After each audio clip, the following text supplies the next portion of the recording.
On today's episode, we're going to cover why, when, and how it's time to know if your brand or business needs to pivot. Ready to listen?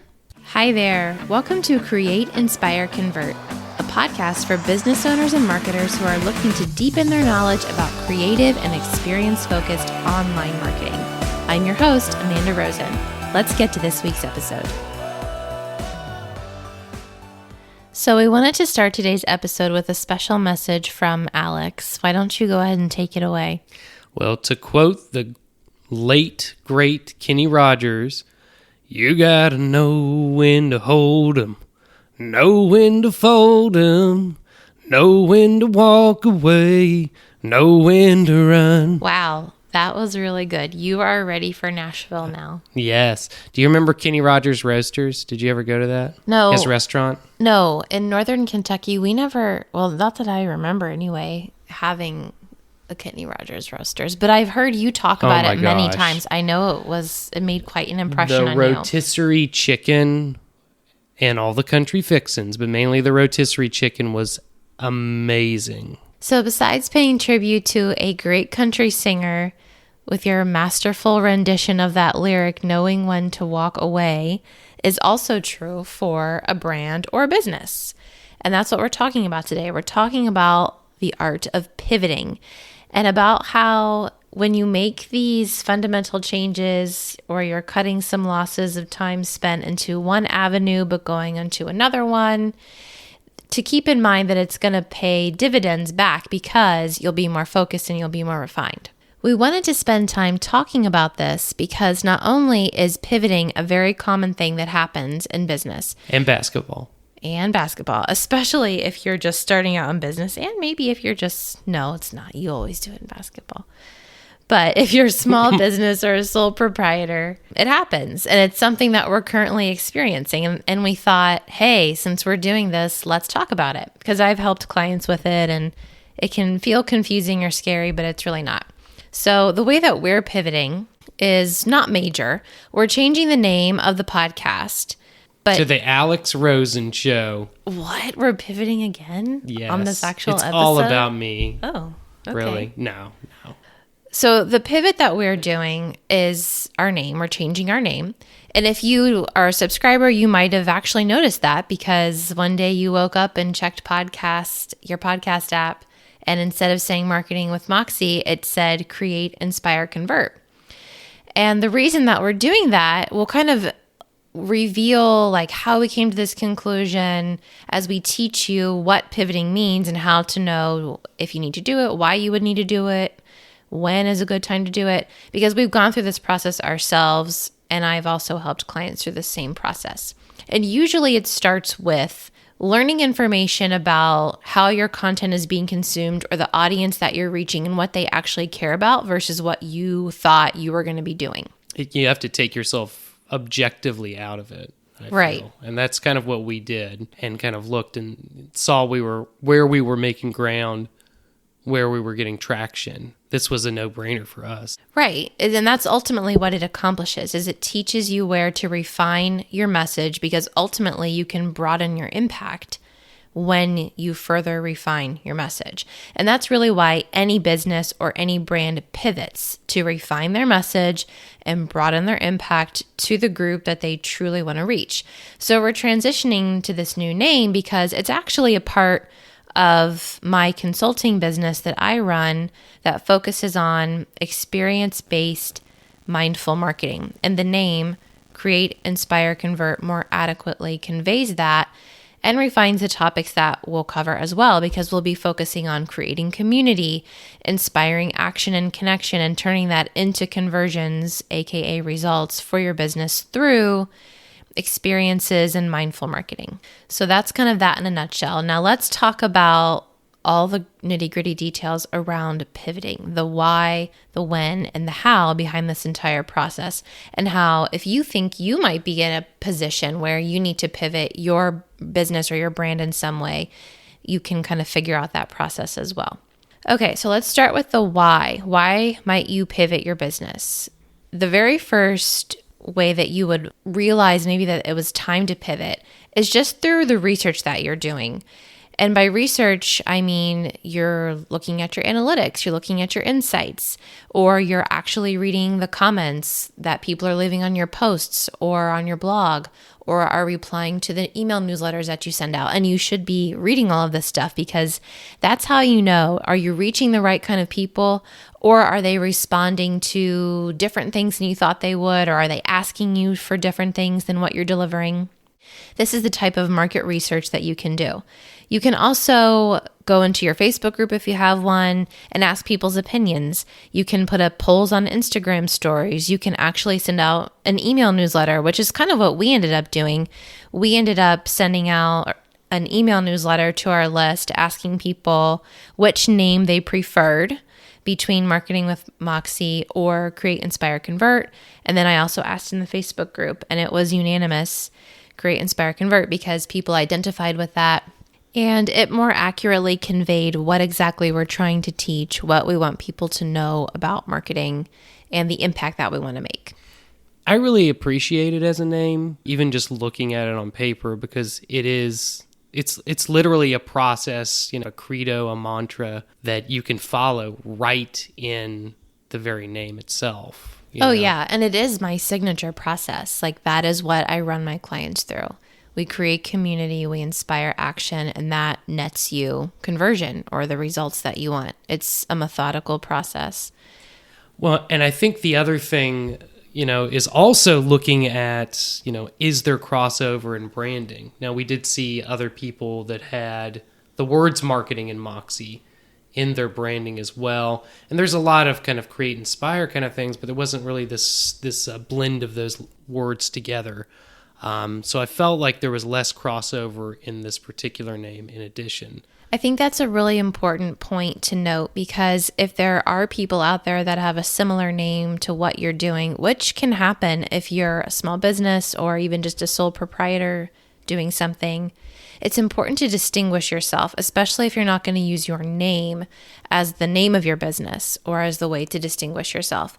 And you can just do a quick search to kind of see what other results are out there that are very close to your name. I mean, it's almost impossible to come up with some kind of unique combination that still makes sense and isn't already taken, but you can do your best to differentiate. We should make like a name generator for like podcasts or something like that. Yeah, we should. That actually would be funny. All right. And then you can also kind of come up with some ideas on how you might need to pivot your business just by taking a peek into your analytics, because that will give you ginormous clues as to what people care about what you're doing. And all of the platforms that you're on, social media, YouTube, even podcast directories, all of them have analytics sections. Yeah, so I can speak to getting into the YouTube side of that. Under the YouTube Studio dashboard, I've been exploring channel analytics in particular. And at a macro level, on the Overview tab, you can track your views, total watch time, the number of subscribers, and when those particular views actually took place. And they even have, like, running on the horizontal, like the x-axis, these little play buttons that you can cursor over and see what particular video on the channel published at that time. And when you see that visual spike go up, like above a certain view count, maybe you have to kind of determine what is your threshold for, success in terms of that, or at least high interest. That's how you can see graphically, what kind of content is high interest in that moment. I'll probably do a whole episode on the micro analytics of YouTube Studio, as there's a ton of stuff in there, an age range, gender, all the different, demographic information. But the idea is you get in there, you kind of analyze it, and then that can help to inform your future content creation, and for your previously published content, can help in adjusting the SEO. But in our case, it was very useful as a means to see what everybody was wanting. And so you can expect more of those sweet animated versions of our Tip Tuesdays with animated Amanda. And on the podcast side, we use Libsyn as our hosting platform. And they also have fantastic analytics that have very much informed us. For instance, our top episode was our top marketing trends one, which was right at the beginning. And that peaked at its published time, but it picked up enough consistent steam that its decline is not as dramatic as other episodes. So to us, that was a big indicator that, we need to really focus on, where we're getting interest on this marketing side, the digital marketing side. Stats never lie, and nothing ever beats compelling content. But these things have been so great for us to reference as we figure out what to produce and how to brand ourselves. Exactly. And that goes back to the whole reason why you pivot, which is to refine your message. And your message is literally the content that you're putting out. So arguably, checking those analytics or your stats are going to be the most important thing for you to do and the first place you should check, because they'll help you understand what's working already, where do I need to hone in on my message. And then it can also be a clue to you. If you're not resonating with what is actually working, then you need to pivot in a different direction. Or if you're really resonating with what's working, then you need to lean in further and keep pushing that message toward what's working. Another sign that you might want to consider pivoting is if you find that you're reaching customers, but what you're posting is not meeting their needs, or you're reaching customers, but they're not really the customers that you want to reach. So this, in either case, there's a disconnect between your messaging and the audience in some way or another. And you'll know that based on the feedback you're getting or the lack of feedback you're getting. Or if you are a product-based person, you might know it based on the reviews or the lack of reviews or feedback that you're getting around your product. And I think the most important thing to just come to terms with the pivoting is that it's okay to see that this is happening and that it's time for your brand to actually make some changes, or your business to make some changes, whether that's in your messaging or how you're presenting yourself or whatever that may look like. A really good example of this in terms of the audience, like if you're trying to figure out what exactly that may look like for you, is let's say if you were a photographer and you wanted to attract families as your ideal clients, but you keep on attracting a bunch of brides and you don't want to work with brides. Bridezillas. Yeah, you just can't deal with it. I can't even. But you just keep booking them and you're like, what is going on? Well, probably what's going on is there's something in your messaging that's attracting brides and pushing away families.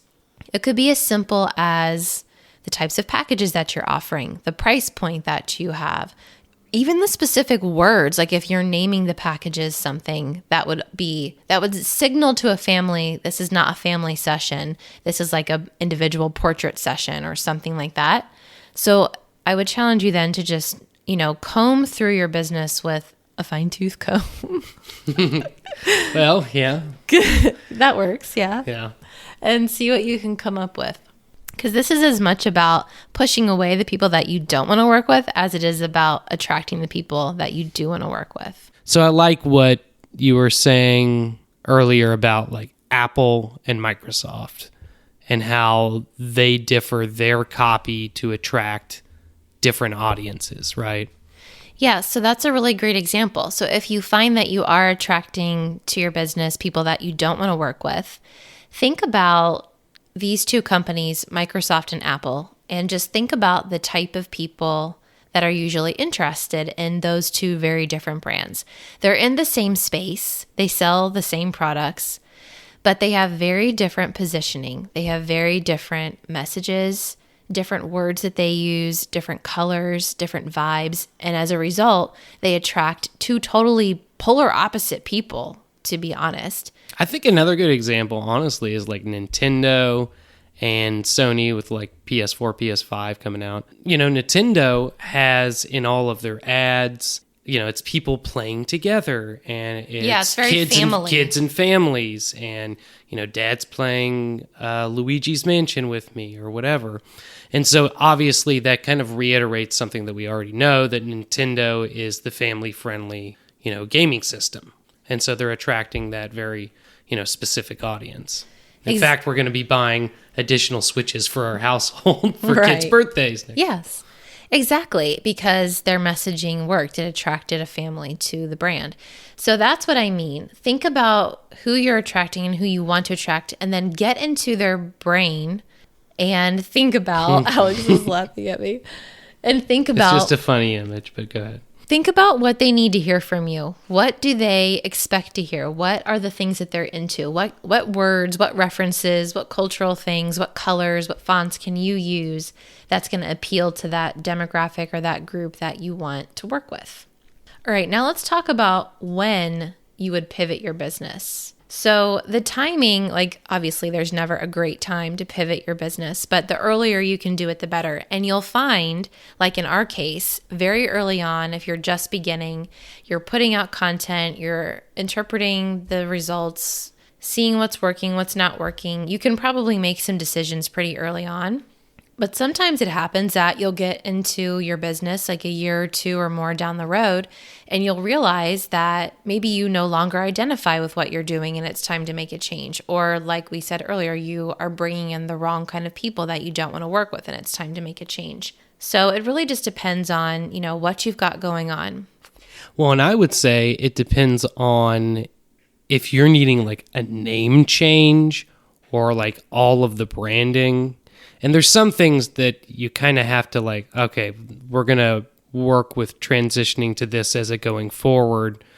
But then there's some stuff that you're like, okay, now I need to backtrack and kind of redo, all the graphics on, the YouTube channel here or the podcast page.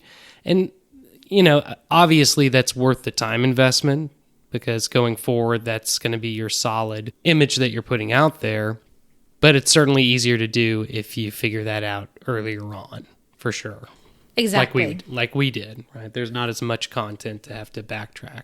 Right. And in some cases, you don't even need to backtrack. If you've been in business for a while and you're making a major change, the best thing you can do, and actually this is true whether you've been in business for a while or not, if you're making a change, be transparent about what you're doing and why you're doing it. And just share, because people are going to want to know. They'll have questions. And the sooner you acknowledge it and almost have them like come alongside you through the process, the better and more well received it will be. Which leads us to how you achieve a pivot. Now we're at that time in the podcast where it's getting a little bit later. How you achieve a what? Can you tell us that again? You can't keep that in there. Approver. Yes, I can, and I do what I want because I'm the producer. That's fair. You are the producer now. And I found it amusing. All right. Okay. Now, let's talk, finally, about how you can pivot your business. You got it. All right. If you're pivoting around like your platform or something simple like your brand, font. Well, we actually changed our font, didn't we? Yes, and colors. If you were going to change your colors or your tagline, anything simple like that, you can just make those changes and then acknowledge it somewhere, somehow, quickly, without a lot of fanfare, unless you want. I went from Arial to sans serif. Yeah. Let it be known. I shout that out the window all the time. Make an IGTV video about it. Yeah, sure. If your pivot is deeper, though, and you're changing your messaging or your values or your name, or there's some kind of business model shift you're making, like maybe you're shifting from serving one market to another, or you're retiring a product and transitioning to some other kind of product, these need to be acknowledged on a larger scale and take a little bit more time to accomplish. There are a few ways you can do this. The first and most obvious way is just send out an email to everybody on your newsletter list and tell them what's happening. As an example, this is like a deep cut here, but when Netflix transitioned from discs to only streaming, they kept their customers informed every step of the way. And it was actually a multi-step pivot that they made when they completely cut discs out entirely and went to this fully streaming model. I can speak to this actually with my work at Cengage when we've kind of transitioned to courseware and online learning. And then further when we've transitioned to what Netflix is doing, a subscription model, we've kind of been mass messaging, that the gospel of that change, so that people, are kind of getting either excited or buy-in to those concepts. Exactly. And that's what you're trying to do with this gradual introduction of the concept and just pulling them along the way. It will take more than one email, obviously. You take them along that journey with you. And going along with that, you can make subtle shifts in the messaging on your social platforms, which just simply means starting to talk organically about the new things that you're doing. So for example, if you are a product-based business and you're going to stop making a particular kind of product, start talking about that product that's retiring, why it's retiring, and then generating excitement for what's to come. Another example is you can make an announcement via video or live stream and invite your fans or followers to join you in this journey by simply just giving them a behind-the-scenes look at your thought process, which is literally what I've been doing on Instagram stories. And granted, this is a really tiny pivot, like not that big of a deal at all, but still it's important. We're changing our name, we're acknowledging it, and just bring people into the behind-the-scenes process of that entire thing. And the last and final piece to a successful pivot is to just make sure that you are totally aligned with what you're doing and that you believe in it 100%. Because to be clear, a pivot is not something that you do just because like you woke up one morning and you were like, I don't like this anymore, I'm going to do this instead. It has to be substantiated through data, through analysis, things that you've researched and are going to work. It's not just this like, you got a wild hair.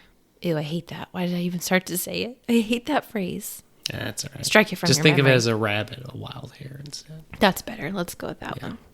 All right. So just to recap, when you're considering why you should make a pivot, you need to think about what kind of content you're creating that's already working, that really seems to be generating traffic or leads or clients or whatever it is for your particular business. You need to look at the type of people that are coming into your audience and whether or not they are the people that you want to work with. And you need to look at your own alignment and if you're aligned still with the message that you are sharing and putting out into the world. And if you're not, how can you start adjusting it? And then the when behind all of that is really just dependent on you. Sometimes it's quick, sometimes it takes a little bit longer. And then the how comes down to figuring out what platform or mode of communication or combination of communications will work best to deliver this message. And that's pretty much it. So we're going to wrap this episode up. And I just want to say, if you're new, go ahead and hit the subscribe button. And make sure you head over to YouTube and find us there. We're Create, Inspire, Convert. And Alex, he actually animates every single one of our Tip Tuesdays, and they're super awesome and helpful. So you should totally check those out. We're also on Instagram. You can find us at Create, Inspire, Convert there. And if you want to, go ahead and tag us in a story or post and we'll share you as a shout out. And the last place you can find us is on Facebook. We have a free group. Guess what it's called? Amanda's Sweet Tips. No. It's called it's called Create, Inspire, Convert. Okay. That's what it's called. And it's free. And I do lives in there every Monday at 4 or 4:30 p.m. Eastern. And they're like all kinds of marketing trainings and stuff. So head over there too. And this was the longest outro ever. So now I'm going to sign off and we'll see you next week. Bye.